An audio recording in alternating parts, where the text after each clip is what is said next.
Hi అండి అందరికీ. ఈరోజైతే వంకాయ కారపులుసు చేయబోతున్నాను. అది ఎలా చేయాలో చూపిస్తాను. చాలా బాగుంటుందండి. ఇలా చేసుకొని తింటే ఎప్పుడైనా మనకి నోరు సాగించినప్పుడు కూడా ఇలా మనం పుల్లగా చేసుకొని తినొచ్చు. చేపల కూరలాగా ఉంటుందన్నమాట. దానికి కావాల్సినట్టు వచ్చేసి వంకాయలు అయితే ఒక 1/2 kg తీసేసుకున్నాను. అందులోకి మీడియం సైజు టమాటాలు ఒక 3, ఒక 2 ఆనియన్స్ తీసుకున్నాను. దానికి వచ్చేసి మనం ఒక పెద్ద నిమ్మకాయ సైజ్ అంతా చింతపండు అయితే మనం నానబెట్టి ఉంచుకోవాలండి. బాగా నానుతుంది. ఇలా ఒక పెద్ద సైజు నిమ్మకాయ అంతా సైజు అనమాట చింతపండు అయితే. అంటే మనం దీంట్లో వంకాయకి బట్టి మనం చింతపండు కూడా వేసేసుకోవచ్చు. పులుపు బట్టి వంకాయలు ఇవన్నీ చూసుకొని వేసుకోవాలి. ఇది చింతపండు అయితే నిమ్మకాయ సైజు అంత చింతపండు అయితే నానబెట్టేసుకున్నాను బాగా. ఇప్పుడు ఇవన్నీ సన్నగా పొడవుగా కట్ చేసి పెట్టుకుందాము. వంకాయ కానీ ఎర్రగడ్డ టమాటా ఇవన్నీ మనం పొడవుగా కట్ చేసి పెట్టుకోవాలి సన్నగా. చూసారా, ఈ విధంగా అయితే ఎర్రగడ్డ కట్ చేసి పెట్టుకోండి పొడవుగా.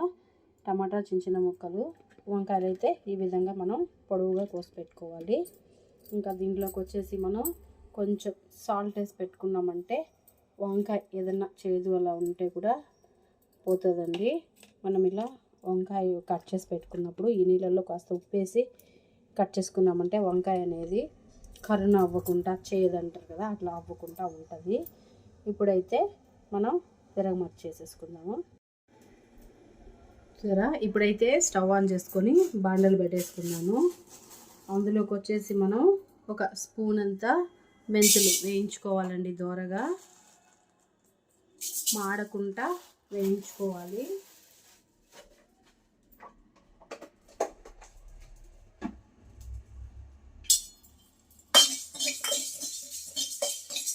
ఇవైతే దోరగా వేయించుకొని పక్కన తీసి పెట్టుకోవాలి. పొడి చేసి పెట్టుకోవాలన్నమాట. ఇది కొంతమంది అయితే డైరెక్ట్గా అలాగే కూరలో కూడా అట్టే వేసేసుకుంటారు పొడి లేకుండా. ఇవైతే నేను పొడి చేసి వేసుకుంటాను.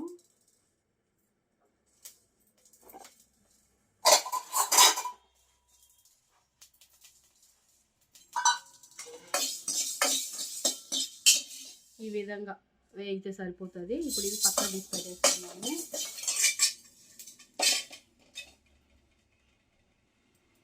మెంతులు అయితే పక్కన తీసి పెట్టేసాను కదా. ఇప్పుడు దీంట్లోకి మనం ఆయిల్ వేసేసుకోవాలి. ఆయిల్ అయితే ఒక 4 tablespoons ఆయిల్ దాకా వేసుకోవాలి. ఆయిల్ వేసుకుంటే కొంచెం ఎక్కువ వేసుకున్నా కూడా పర్లేదు, బాగుంటుంది టేస్ట్ అనేది. ఇప్పుడు అందులోకి వచ్చేసి నూనె కాగినాక కొద్దిగా ఆవాలు కూడా వేసుకోవాలి. ఆవాలు వేగిన తర్వాత మనం ఈ ఆనియన్ కట్ చేసి పెట్టుకున్నాం కదండి, ఇవి ఆనియన్ కూడా వేసేసుకోవాలి.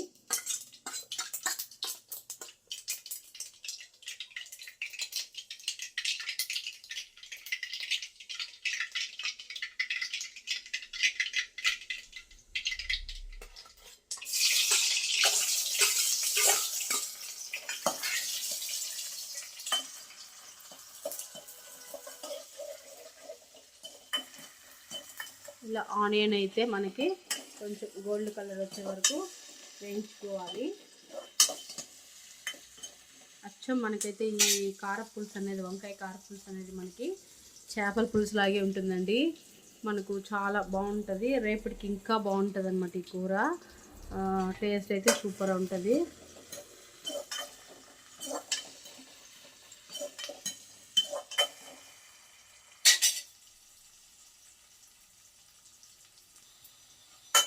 ఇలా అయితే మనకు ఈ కలర్ వచ్చేసింది కదండి. ఇలా వేయించుకుంటే మనకి సరిపోతుంది.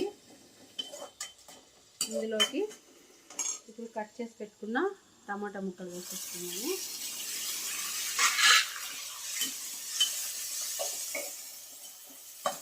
టమాటా అయితే ఒక 2 నిమిషాలు మగ్గితే సరిపోతుంది.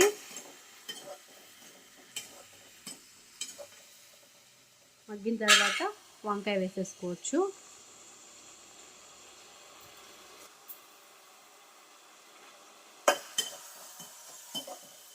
ఇప్పుడైతే టమాటా కూడా కాస్త మగ్గింది కదా. ఈ విధంగా అయితే ఇప్పుడు ఇందులోకి మనం కట్ చేసి పెట్టుకున్న వంకాయ ముక్కలన్నీ వేసేసుకోవాలి.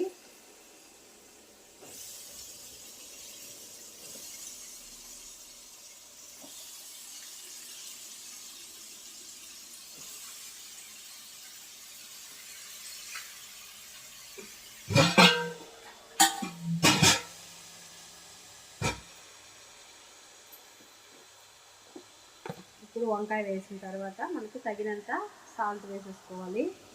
నేనైతే 1.5 స్పూన్ కారం వేస్తున్నాను. అలాగే పసుపు కూడా 1 స్పూన్ సరిపోతుంది. ఇప్పుడైతే 2 బాగా మనం మిక్స్ చేసుకోవాలి.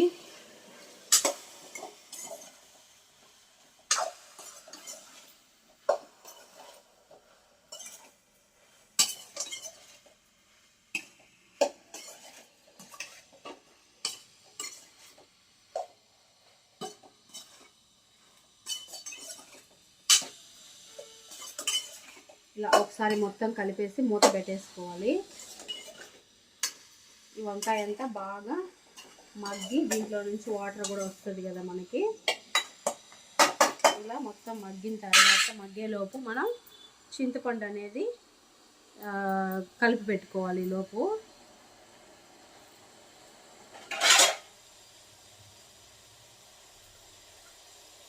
ఈ మగ్గేలోగా అండి మనం ఇప్పుడైతే చింతపండు రసం అంతా మనం కలిపి పెట్టేసుకోవాలి.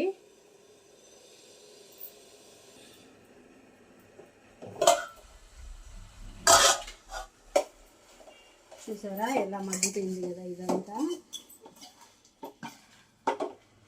ఇలా మగ్గిన తర్వాత దీంట్లోకి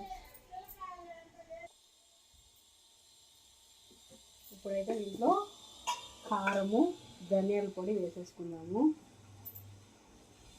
నేనైతే ఒక 2 స్పూన్లు కారం దాకా వేసాను.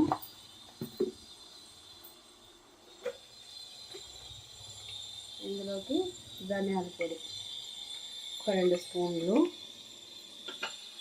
ఇది కూడా బాగా ఒకసారి మిక్స్ చేసేసుకోవాలి.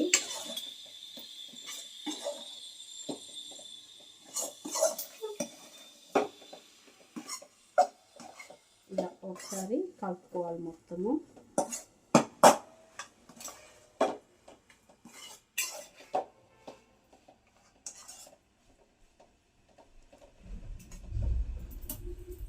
ఇలా కలుపుకునేసి ఒక 2 నిమిషాలు అయితే మగ్గనివ్వాలి. ఈ కారం అంతా పచ్చివాసన అదంతా పోయేంత వరకు అయితే ఒక 2 నిమిషాలు ఉంచుకోవాలి. ఇలా ఉంచుకున్న తర్వాత మనం చింతపండు రసం అంతా తీసి పెట్టుకున్నాం కదండి. ఇప్పుడు మొత్తం దీంట్లో వేసేసుకోవాలి.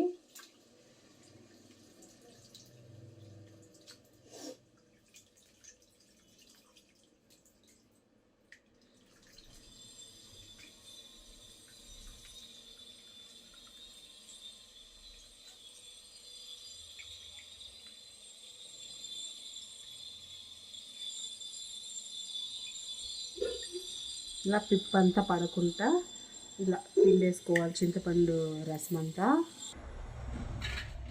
ఇప్పుడు ఒకసారి మొత్తం కలుపుకోవాలి. కలుపుకున్న తర్వాత మనం ఒకసారి పులుపు చూసుకొని నీళ్ళు పోసుకోవాలి దీంట్లో. ఇప్పుడైతే మనం మొత్తం ఒకసారి కలుపుకున్నాం కదా.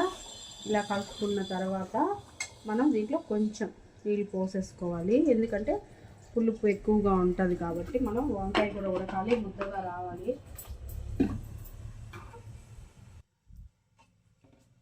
ఇలా కొంచెం నీళ్ళు కూడా పోస్తున్నాం కదా.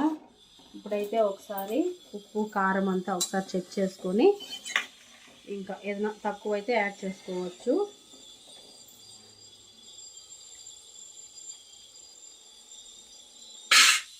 ఉప్పు అయితే కొంచెం తక్కువ పడినప్పుడు మనం వేసేసుకోవచ్చు అన్నమాట.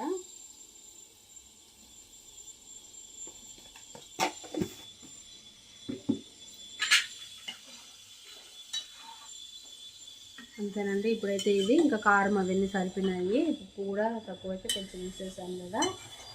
ఇప్పుడు మొత్తం ఒకసారి కలిపేసి ఇంకా మూత పెట్టేసుకోవడమే.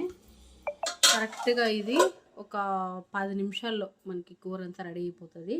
ఈ కూర ఉడికే లోపే మనం మెంతులు వేయించి పెట్టుకున్నాం కదా, అది కూడా మనం పొడి చేసి పెట్టేసుకోవాలి. లాస్ట్లో ఫైనల్లో అయితే ఆ పొడి అంతా కూడా దీంట్లో వేసేయాలి. అప్పుడే మనకు చేపల పులుసు అనే ఫ్లేవర్ వస్తుంది, టేస్ట్ కూడా బాగుంటుంది. కాబట్టి ఇది ఉడికేలోగా పొడి అయితే రెడీ చేసి పెట్టుకుందాము. ఇప్పుడైతే మెంతులంతా కూడా పొడి చేసి పెట్టేసుకుందాము.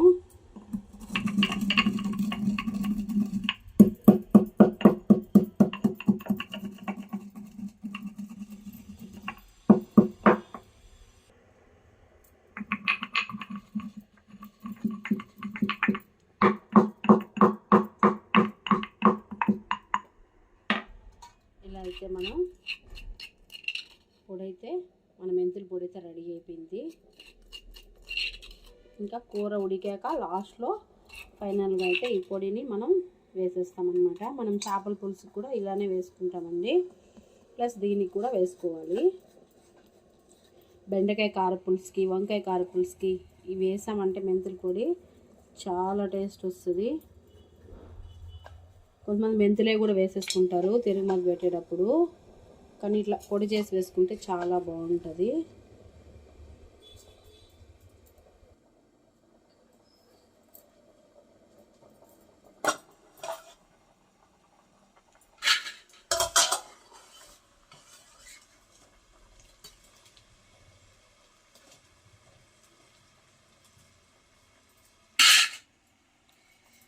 అయితే మనకు ఉడికేటప్పుడే మంచి స్మెల్ అనేది వస్తుంటుంది అనమాట, చాలా బాగుంటుంది.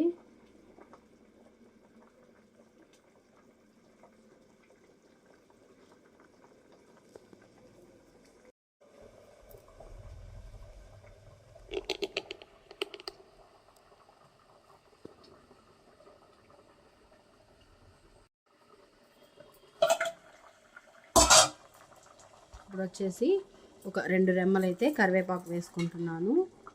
కొత్తిమీర మనం ఫైనల్గా లాస్ట్లో వేసేసుకోవచ్చు.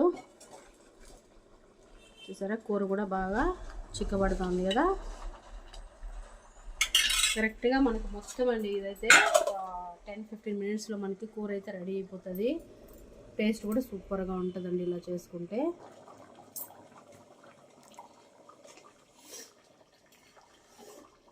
చూసారా కూర అయితే బాగా దగ్గర పడిపోయింది కదా, చిక్కగా కూడా వచ్చేసింది. ఇప్పుడు మనకు వంకాయ కూడా ఉడికిపోయింది.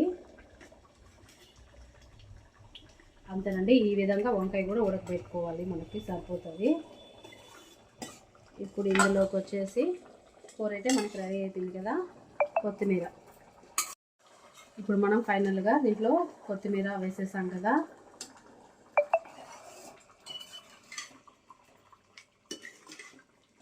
కొత్తిమీర వేసిన తర్వాత మనం దంచి ఇది పొడి చేసి పెట్టుకున్నాం కదా మెంతుల పొడి అనేది ఇప్పుడు వేసేస్తాను. ఇది ఏంటంటే ఒక గట్టగా ఒక స్పూన్ ఉంటుంది అంతే. దీని ఫ్లేవర్ కానీ దీని టేస్ట్ కానీ ఇది వేస్తే చాలా బాగుంటుంది. అచ్చం మనకు చేపల కూరలాగే ఉంటుంది. ఇప్పుడు ఇది కూడా వేసాక ఒకసారి మొత్తం కలిపేసి ఇప్పుడు మనం కొత్తిమీర, కరివేపాకు, మెంతుల పొడి అంతా వేసేసాం కదా. ఇప్పుడు ఒక్కసారి మొత్తం కలిపేసి ఇలా ఒక 5 మినిట్స్ అయితే ఉంచుకోవాలి. ఒక 2-3 మినిట్స్ కూడా సరిపోతుంది అనమాట. ఇప్పుడు ఒకసారి మళ్ళీ మూత పెట్టేసి ఒక 2-3 మినిట్స్ అయితే ఉడికించుకుంటే మనకు సరిపోతుంది. ఎందుకంటే మనం మెంతుల పొడి వేసాక ఒక 2 నిమిషాల దాకా అయితే ఉడికించుకోవాలి. ఇప్పుడైతే ఇంకా ఉడికిన తర్వాత ఇంకా స్టవ్ ఆఫ్ చేసేసుకోవడమే. ఇదైతే మొత్తం ఒక 10-15 మినిట్స్ 20 మినిట్స్లోగా అయిపోతుందండి. కూర అనేది సింపుల్గా అయిపోతుంది, టేస్ట్ కూడా చాలా బాగుంటుంది. అలాగే మనకి చేపల కూర తిన్న ఫీలింగ్ వస్తుంది అనమాట. ఎవరైనా చేపల కూర తినలేనప్పుడు ఈ విధంగా అయితే మనం ఈ పులుసు చేసుకొని తినచ్చు, కారపులుసు అనేది వంకాయ. అలాగే మనం బెండకాయ కూడా ఇలా చేసుకొని తినచ్చు, చాలా బాగుంటుంది. మనకు జలుబు అలా చేసినప్పుడు కూడా మనం ఇట్లా చేసుకొని తినచ్చు అనమాట. అంతేనండి, ఒక 2 మినిట్స్లో ఇంకా మనకు ఆ కూర కూడా అయిపోతుంది. రైస్లోకి అయితే సూపర్ టేస్ట్ ఉంటుందండి. మనకు తాలింపులు కూడా ఏం అవసరం లేదు, ఇదే చాలా బాగుంటుంది. ఇలా ఒకసారి అయితే చేసుకొని తిని చూడండి, సూపర్ టేస్ట్ ఉంటుంది.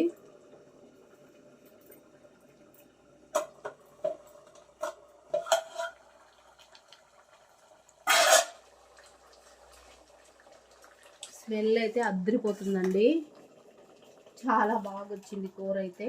టేస్ట్ కూడా సూపర్గా వచ్చింది. మనకు సింపుల్ ప్రాసెస్ అండి ఇదైతే. చూసారా వంకాయ కూడా